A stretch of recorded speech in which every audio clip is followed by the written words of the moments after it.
Você já deve ter se deparado com a pergunta: o que faz um país ser mais rico ou um país ser mais pobre do que outro? É sobre isso que nós vamos falar nesse vídeo. Meu nome é Renan Zanella, faço parte da equipe de análise da Convex Research. Se você se interessa por economia, finanças, investimentos internacionais, inscreva-se no canal para você não perder nenhum conteúdo. A pergunta é muito simples: o que faz um país ser pobre ou ser rico? Uma pergunta simples, direta, mas uma pergunta muito complexa e muito importante. Um país ele vai ser pobre ou rico de acordo com a sua capacidade de produzir determinados produtos e serviços. Países com produções mais sofisticadas, produtos mais complexos e sofisticados tendem a ser mais ricos. Países que produzem alta tecnologia entenda aqui máquinas e equipamentos. Esse tipo de país, esse tipo de produção de economia vai exigir um arranjo de sociedade diferente. A gente precisa concordar que produzir um semicondutor, que talvez seja o novo petróleo dessa década, dada a importância até para a geopolítica, a gente poderia falar num vídeo só sobre isso, só sobre a questão dos semicondutores, China, Taiwan, como que isso impacta os Estados Unidos, mas vou deixar esse tema para um outro vídeo. Deixa aqui nos comentários se é algo que você gostaria de ver por aqui. A gente tem que concordar que produzir um semicondutor, um produto de alto valor agregado, exige muito mais, é muito mais difícil e complexo do que simplesmente produzir laranja ou serviços não sofisticados. Quais são esses serviços não sofisticados? Alguns exemplos: restaurante, uma barbearia, itens em geral do agronegócio. Então, são serviços que muitas vezes vão ter postos de trabalho com uma remuneração menor. Serviços que exigem uma rede, uma cadeia produtiva muito mais simples do que um semicondutor. Uma forma de a gente conseguir observar isso nos países é através da pauta de exportação. A partir da pauta de exportação, ou seja, aquilo que um país exporta, a gente consegue perceber, a gente consegue discernir qual é o nível de conhecimento de um país. Eu já trouxe aqui em outros vídeos a pauta de exportação de alguns países.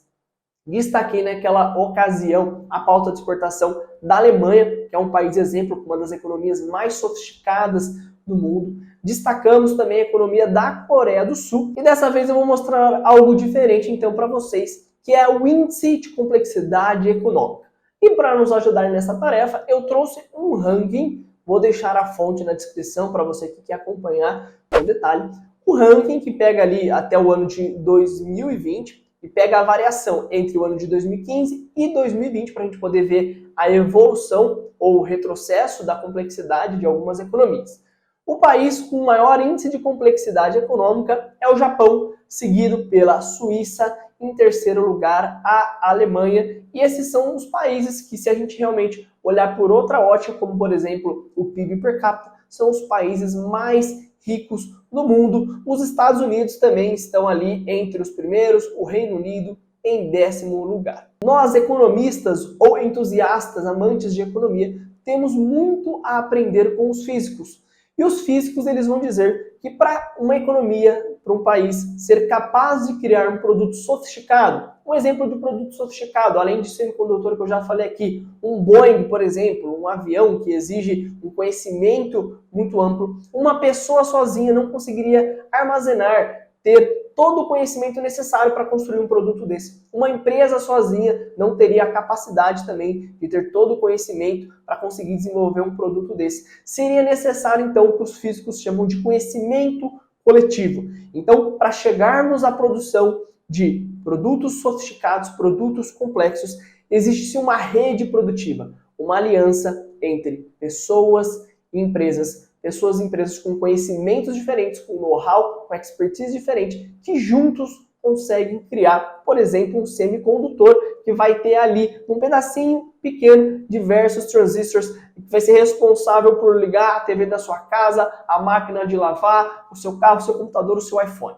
A chave, então, está nessa rede de conhecimento, essa aliança entre pessoas e empresas. E aí surge uma pergunta muito interessante, ainda mais para os tempos que nós vivemos hoje.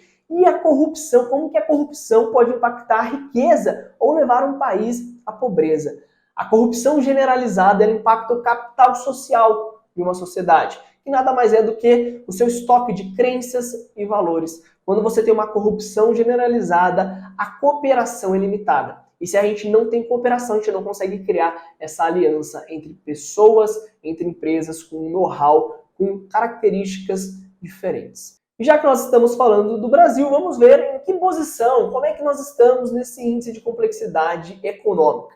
Esse gráfico, desde 1995 até 2020, mostra que nós viemos perdendo posição. O Brasil, que já estava próximo ali da 20ª posição na década de 90, hoje ocupa a 60ª posição. Então, o índice de complexidade econômica do Brasil é muito fraco. E mesmo que você não tivesse conhecimento desse gráfico, desse índice em específico, é só você pensar na natureza da nossa economia, uma economia que depende muito da exportação de commodities, uma economia agrícola, o que se beneficia e ganha muito quando as commodities sobem, mas também fica muito suscetível à queda dos preços, fica muito suscetível ao ciclo das commodities. Então, a gente deveria buscar uma industrialização, a gente deveria buscar uma mudança, que foi o que, por exemplo, a Suécia e a Noruega conseguiram fazer. Elas aproveitaram da riqueza dos seus recursos naturais, oil and gas em geral, e migraram para uma economia com uma estrutura muito mais sofisticada. É o que a China fez,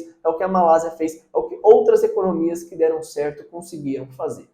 Me conta aqui nos comentários se você já tinha parado para pensar sobre a ótica da riqueza ou pobreza de uma nação a partir do nível de complexidade da sua economia, e se você tirou algum insight desse vídeo, se faz sentido a gente continuar essa série falando sobre industrialização, falando sobre o processo de crescimento dos países. E até a próxima!